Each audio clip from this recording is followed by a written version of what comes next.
Oil and gas industry executives are losing confidence in Alberta as a place to invest, according to the Fraser Institute.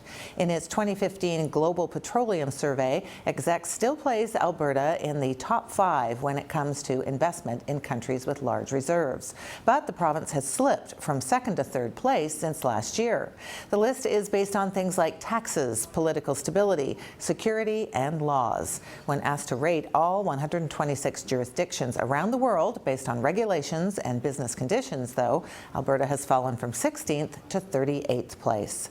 More than a third of respondents are now saying the province's fiscal terms over things like energy royalties were a deterrent to investment, nearly triple last year's totals. Ken Green is the Senior Director of the Natural Resource Studies at the Fraser Institute. So now, Ken, Canada tumbling in these ratings, it's on the Policy Perception Index. And perception, of course, isn't always reality. Is this a message that we need to get out, a better message about what's going on in Alberta and its policies? Well, perceptions may not always be reality right away, but perceptions we have every reason to believe become reality. And we've seen in the past, for example, when we looked at what happened after the 2007 royalty review in terms of Alberta's place in our rankings, they tumbled pretty dramatically.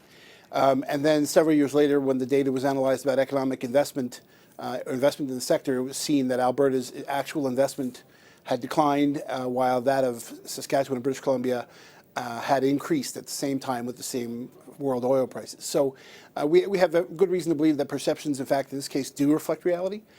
For both this survey and another one we do on mining, we see very rapid shifts in the perceptions that respond to different policy implementations. Right, but the reality is that the Notley government has said they want to really work really well with the industry. In fact, I saw a quote from one of the oil executives saying he felt that the Notley government was listening even better than the previous government had. You don't think that bodes well for what's ahead? Well, it can't hurt. And I've heard the same quotations. We've seen the same people on stage recently with the climate plan. Consultation, of course, is good. In fact, one of the things we called for in our report about 2007 is a greater transparency, greater consultation process, and that seems to be taking place.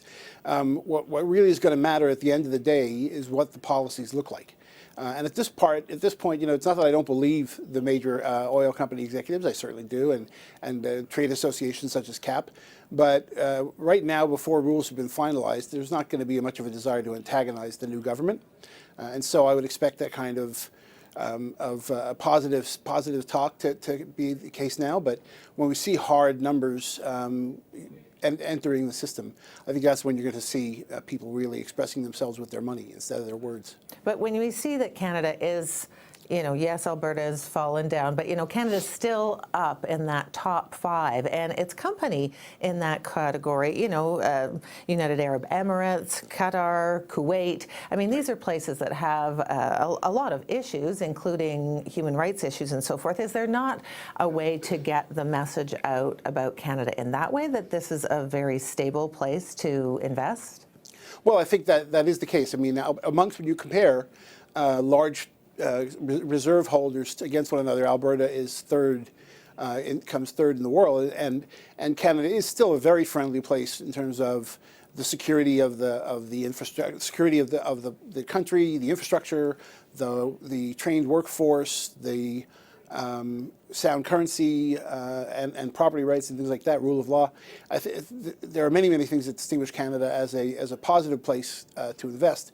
We, of course, being aware of the economic principles involved, we're just pointing out essentially that the perceptions are going to change things, can change things at the margin. We wouldn't necessarily expect people to suddenly leave Canada for investment based on 1 year of the rankings. These are all long-term investments. Right.